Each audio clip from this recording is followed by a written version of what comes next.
Hello students, स्वागत है आप सभी का basics with Kundan sir YouTube channel पर।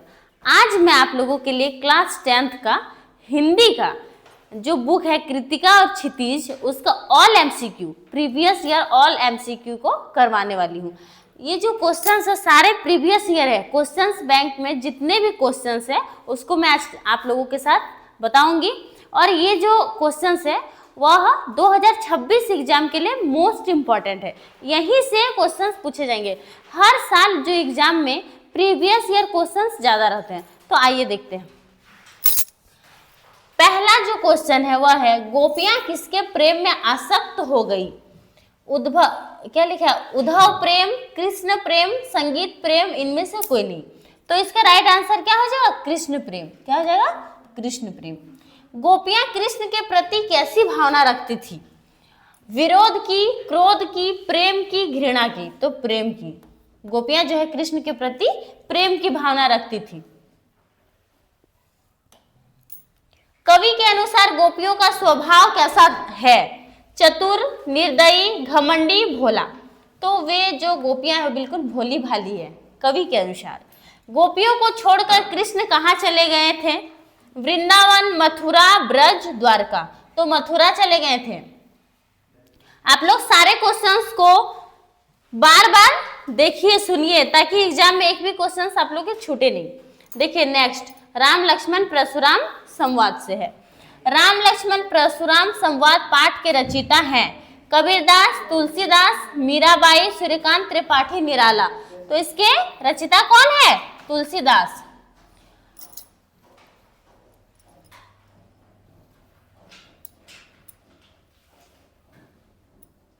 नेक्स्ट क्वेश्चन देखिए, राम लक्ष्मण परशुराम संवाद किस ग्रंथ का अंश है? रामायण, रामचरितमानस, कवितावली, दोहावली? तो ये जो संवाद है वह रामचरितमानस का अंश है। क्या है? रामचरितमानस का अंश है। शिव धनुष कैसे टूट गया? जोर लगाने से, केवल छूने मात्र से, गिरने से, उपरोक्त में से कोई नहीं? केवल छूने मात्र से ही जो है शिव धनुष टूट गया था। और इसको किसने तोड़ा था? राम ने। राम और लक्ष्मण सीता जी के स्वयंवर में किस मुनि के साथ आए थे? मुनि वशिष्ठ, मुनि नारद, विश्वामित्र, परशुराम? तो वे लोग जो है विश्वामित्र के साथ आए थे। उनके ही आश्रम में उन्होंने शिक्षा ग्रहण किया था। राम का संबंध किस वंश से है? सूर्यवंश, चंद्रवंश, यदुवंश, हरिवंश? तो हम लोग अक्सर पढ़ते हैं सूर्यवंश से। अक्सर हम लोग पढ़ते हैं कि प्राण जाए पर वचन न जाए, बोलता है ना। तो ये लोग सूर्यवंश में यही बोला जाता है। ठीक है। क्षत्रिय कुलद्रोही कौन है? दशरथ, जनक, परशुराम, राम? तो परशुराम। परशुराम को यहाँ क्षत्रिय कुलद्रोही कहा गया है। ठीक है।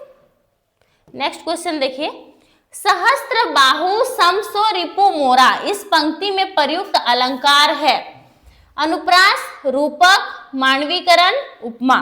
तो इसमें कौन सा अलंकार है? अनुप्रास। क्या होगा? अनुप्रास। सूरवीर को अपनी वीरता देश में प्रदर्शित करनी चाहिए। कहाँ पर करनी चाहिए? स्वयंवर के समय, अपने को और उनसे बड़ा बताने के समय, युद्ध भूमि में, राजभवन में? तो युद्ध भूमि में अपने वीरता का जो प्रदर्शन है युद्ध भूमि में करना चाहिए। जो वीर होते हैं वह बोल के नहीं करके दिखाते हैं। तुम तो कालू हक जनु लावा, पंक्ति में कौन सा अलंकार है? उपमा, उत्प्रेक्षा, रूपक, श्लेष? तो उत्प्रेक्षा। क्या हो जाएगा राइट आंसर? उत्प्रेक्षा। राम लक्ष्मण परशुराम संवाद में किस रस की प्रमुखता है? हास्य रस, करुण रस, शांत रस, वीर रस? तो इसमें वीर रस की प्रमुखता है। ठीक है।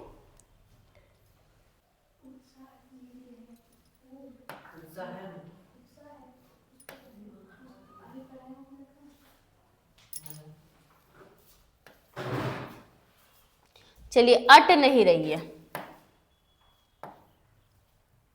अट नहीं रही है कविता के कवि निम्न में से कौन है?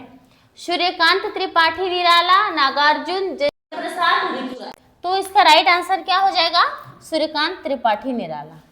आप लोग सारे पोयम और चैप्टर का पोएट और ऑथर याद कर लीजिएगा, लेखक और कवि का नाम याद कर लीजिएगा, उससे 3 या 4 मार्क्स आप लोग के आते ही आते हैं। अट नहीं रही है कविता के अनुसार, क्या अट नहीं रही है? फागुन का सौंदर्य, बारिश का सौंदर्य, गर्मी का सौंदर्य, इनमें से कोई नहीं। तो फागुन का सौंदर्य क्या हो जाएगा? फागुन का सौंदर्य। कवि के अनुसार कौन सांस लेता है तो घर भर जाता है? कवि, लेखक, फागुन, धरती। तो फागुन, जो फागुन का महीना होता है उसमें कवि जो है ऐसा कह रहे हैं जैसे जो वातावरण होता है, ये धरती होता है, बहुत ही सुंदर दिखता है। जो पलाश का फूल है उससे पृथ्वी हमारा बिल्कुल रंगीन दिखता है, इसीलिए ऐसा कह रहे हैं। फागुन के आभा से कौन पट नहीं रही है? धरती, आकाश, मैदान या पताल? तो धरती।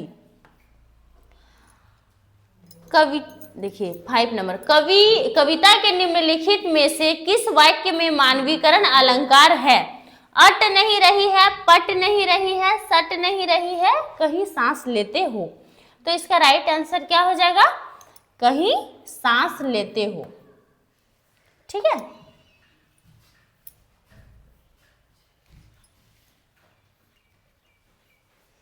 चलिए अब है यह दंतुरित मुस्कान। यह दंतुरित मुस्कान कविता के कवि कौन है? नागार्जुन, सूर्यकांत त्रिपाठी निराला, महादेवी वर्मा, गिरिजा कुमार माथुर। तो इसका राइट आंसर क्या हो जाएगा?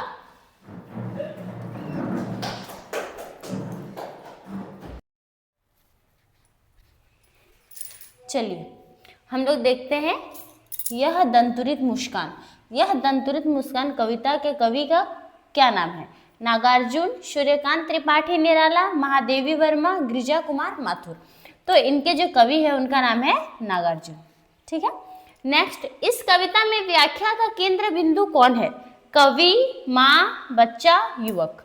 तो इसमें जो व्याख्या के केंद्र कौन है? बच्चा। बच्चे के ही बारे में यह जो कविता है। ठीक है,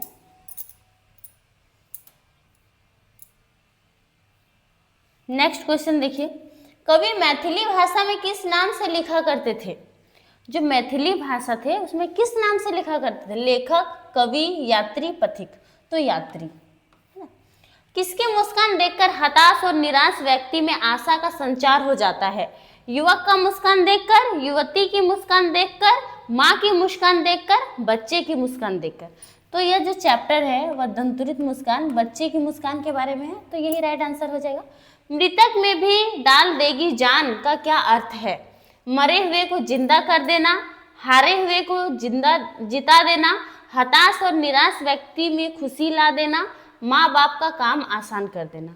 तो इसका राइट आंसर क्या होगा? हताश और निराश व्यक्ति में खुशी ला देना। ठीक है,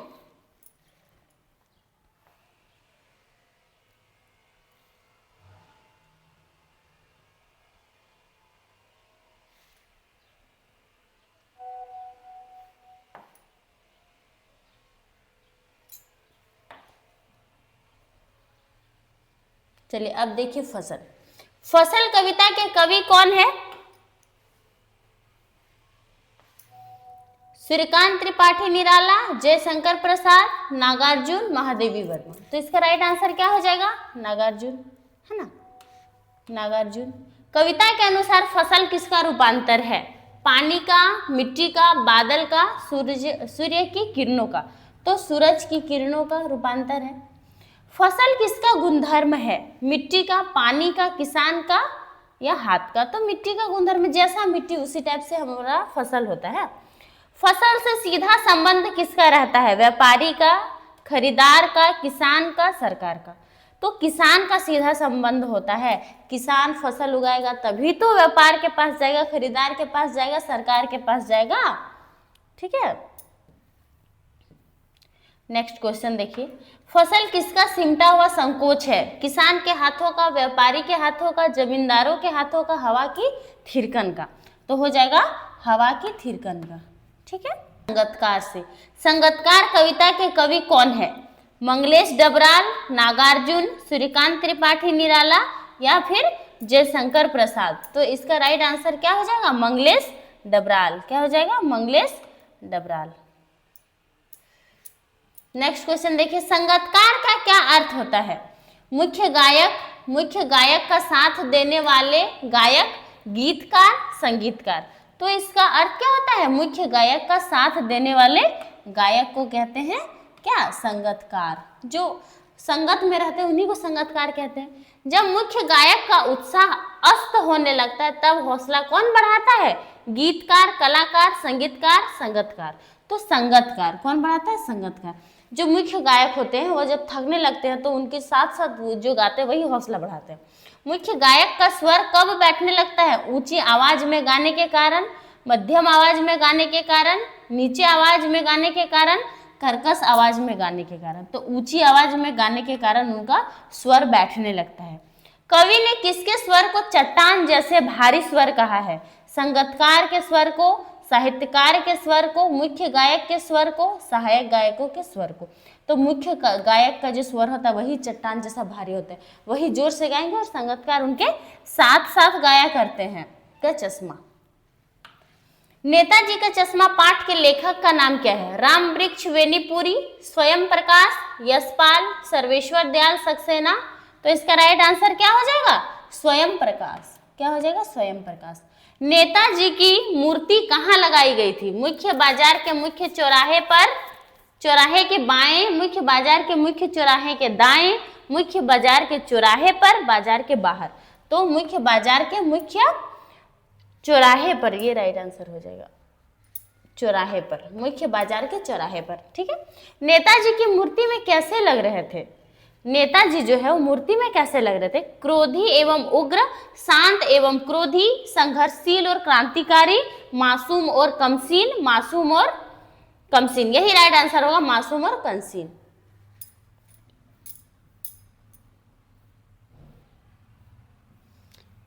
नेक्स्ट क्वेश्चन देखिए, हलदार साहब को कौन सी बात बुरी लगी? मरियल सा बूढ़ा आदमी को सिर पर गांधी टोपी पहनना, पान वाले द्वारा देशभक्त का मजाक उड़ाया जाना, कैप्टन का गली गली में घूम के चश्मा बेचना, पान वाले द्वारा साफ इनकार करना। तो पान वाले द्वारा देशभक्त का मजाक उड़ाया जाना, यही जो है हालदार साहब को सबसे बुरा लगा था। चश्मे वाले को देखकर हालदार साहब चक्कर में क्यों पड़ गए? पान वाले के द्वारा मजाक करने पर, पान वाले द्वारा चश्मे वाले को कैप्टन कहने पर, एक बूढ़ा मरियल लंगड़ा आदमी की देशभक्ति को देखकर, इनमें से कोई नहीं। तो यही हो जाएगा राइट आंसर, एक बूढ़ा मरियल लंगड़ा आदमी की देशभक्ति को देखकर। ठीक है। हालदार साहब और चश्मे वाले में क्या समानता है? दोनों चश्मा बेचते थे, दोनों देशभक्त थे, पान वाला दोनों का मजाक बनाता था, इनमें से कोई नहीं। तो इसका राइट आंसर होगा दोनों देशभक्त थे।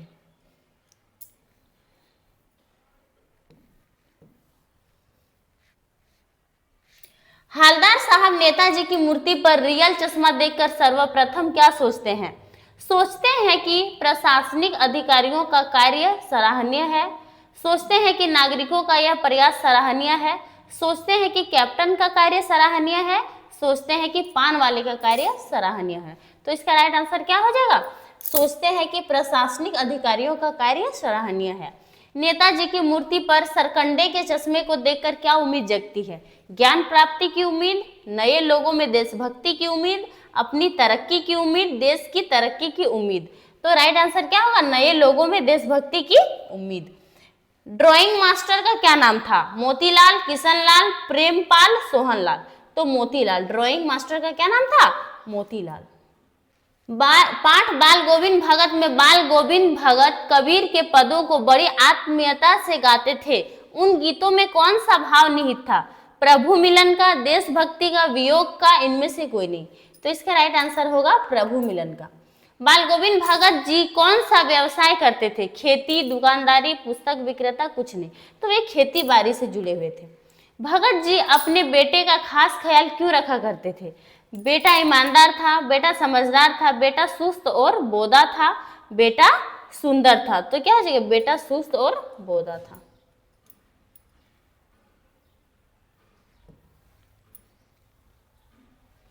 बाल गोविंद भगत की टोपी कैसी थी? सूरदास जैसी, जैन मुनियों जैसी, कबीर पंथियों जैसी, गांधी टोपी जैसी। तो कबीर पंथियों जैसी उनकी टोपी थी। बाल गोविंद भगत ने अपने बेटे का दाह संस्कार अपनी पुत्र वधू से करवाया। इस कार्य से भगत जी के किस विचारधारा का परिचय मिलता है? रूढ़िवादिता का विरोध एवं प्रगतिशील विचारधारा का, रूढ़िवादी विचारधारा का, उनकी संकुचित मानसिकता का और ख दोनों। तो इसका राइट आंसर हो जाएगा रूढ़िवादिता का विरोध एवं प्रगति स्थायी विचारधारा का। ठीक। लखनवी अंदाज के लेखक कौन है? प्रेमचंद, यशपाल, निराला, नागार्जुन। तो यशपाल। लखनऊ किस प्रदेश की राजधानी है? सब जानता है, उत्तर प्रदेश का। ट्रेन के किस क्लास में लेखक सफर कर रहा था? First class, second class, third class, सामान्य बोगी। तो सेकंड क्लास में सफर कर रहे थे। लेखक ये नहीं है, चलिए, लेखक यशपाल का जन्म कब हुआ था? 1803 ईस्वी में, 1903 ईस्वी में, 1973 ईस्वी में, 1963 ईस्वी में। तो 1903 ईस्वी में लेखक का जन्म हुआ था। लखनवी अंदाज किस प्रकार की रचना है? व्यंग्य, उपन्यास, कहानी, निबंध। तो ये एक व्यंग्य है। अभी मनु भंडारी का बचपन कहाँ बीता था? कोलकाता, जयपुर, कानपुर, अजमेर। तो अजमेर में उनका बचपन बीता था। मनु भंडारी की हिंदी प्राध्यापिका का क्या नाम था? शीला अग्रवाल, मनीषा यादव, शालिनी गुप्ता, ज्योति गोयल। तो उनका नाम था शीला अग्रवाल। लेखिका की मां का स्वभाव कैसा था?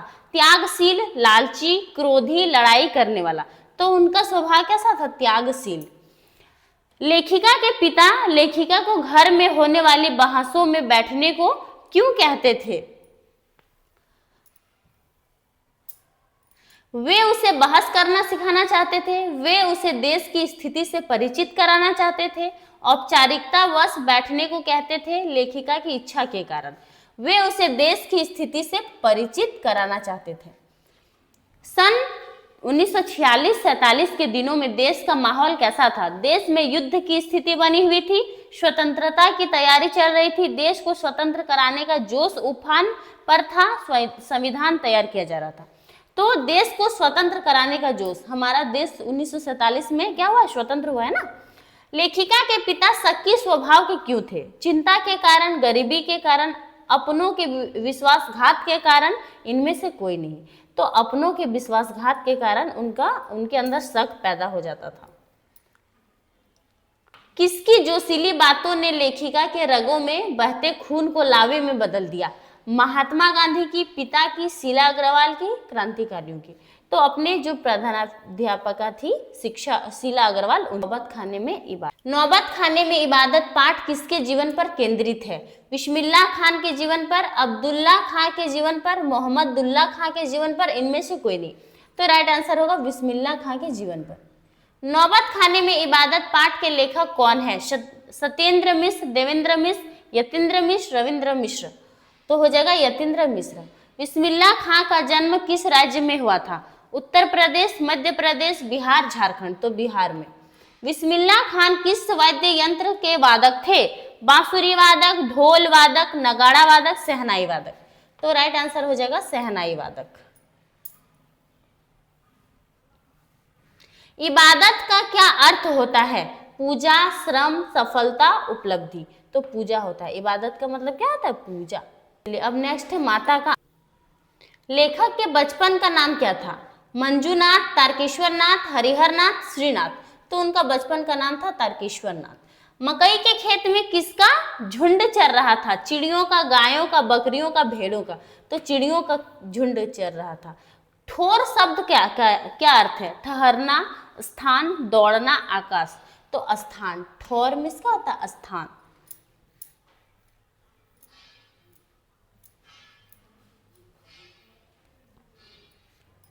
बचपन में लेखक किसका तिलक लगाता था? चंदन का, गोरस का, रोली का, भभूत का। तो भभूत का। भभूत लगाने से लेखक क्या बन जाते थे? श्री कृष्ण, श्री राम, बम भोला, राजकुमार। तो बम भोला। चिरौरी करना का क्या अर्थ है? चिढ़ाना, नकल करना, चोरी करना, विनती करना। तो इसका राइट आंसर हो जाएगा विनती करना। बुढ़वा बेमान मांगे करेला का चोखा कह कर बच्चों ने किसको चिढ़ाया था? बूढ़े दूल्हे को, मुसन तिवारी को, स्कूल के हेडमास्टर को, बूढ़े किसान को। तो मुसन तिवारी को। ठीक है। अमोला किसे कहते हैं? एक प्रकार की सब्जी, आंवला, अनानास, आम का उगता हुआ पौधा। तो आम का उगता हुआ पौधा को अमोला कहते हैं। ठीक है। माँ ने भोलानाथ के घावों पर क्या लगाया? पिसी हुई हल्दी, आम के पत्तों का रस, नीम के पत्ते का रस, मरहम। तो पिसी हुई हल्दी। भोलानाथ किसको देखकर सिसकना भूल जाते थे? अपनी माता को, अपने पिता को, खेल के साथियों को, अपने भाइयों को। तो खेल के साथियों को देखकर सिसकना भूल जाते थे। साना साना हाथ जोड़ी। साना साना हाथ जोड़ी पाठ डैश है? एक संस्मरण, एक रेखा चित्र, एक यात्रा वृतांत, एक कहानी। तो यह एक यात्रा वृतांत है। साना साना हाथ जोड़ी पाठ में किस शहर के सौंदर्य का वर्णन है? अगरतला, गुवाहाटी, महाबलेश्वर, गंगटोक। तो गंगटोक शहर का। गंगटोक का क्या अर्थ है? घाटी, जंगल, पत्थर, पहाड़। तो पहाड़, गंगटोक मतलब पहाड़ होता है। गंगटोक में श्वेत पताकाएं किस अवसर पर फहराई जाती है? शांति के अवसर पर, युद्ध के अवसर पर, शोक के अवसर पर, किसी उत्सव के अवसर पर। तो शोक के अवसर पर। श्वेत पताकाएं शोक का प्रतीक होता है।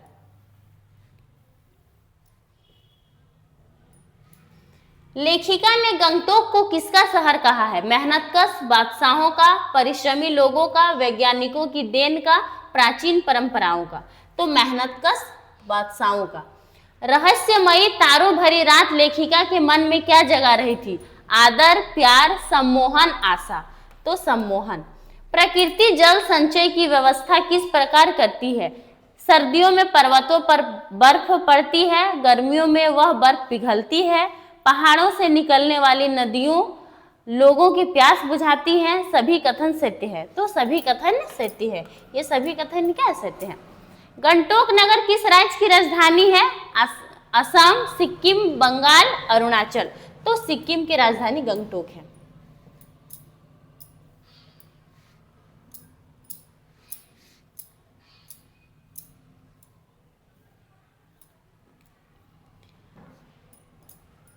कंचनजंगा किस पर्वत की चोटी का नाम है? हिमालय पर्वत, कंचन पर्वत, सुमेरु पर्वत, नीलमणि पर्वत। तो हिमालय पर्वत। इसका राइट आंसर होगा हिमालय पर्वत।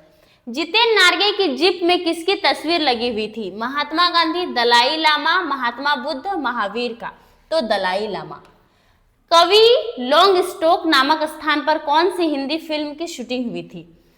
गाइड, क्रांति, उपकार, देश प्रेमी। तो गाइड। मशगूल, मशगूल शब्द का अर्थ है व्यस्त, मशहूर, प्रसिद्ध, सुंदर। व्यस्त, इसका अर्थ क्या होता है? व्यस्त। आप लोगों को सारे एमसीक्यू समझ में आ गए होंगे। मैंने हिंदी का सारा एमसीक्यू बता दिया। आप लोग आज देख लीजिए, कल एग्जाम है, आप लोगों का एग्जाम अच्छा जाएगा। एमसीक्यू अच्छे से देख लीजिएगा। तो all the best, have a nice day. Thank you.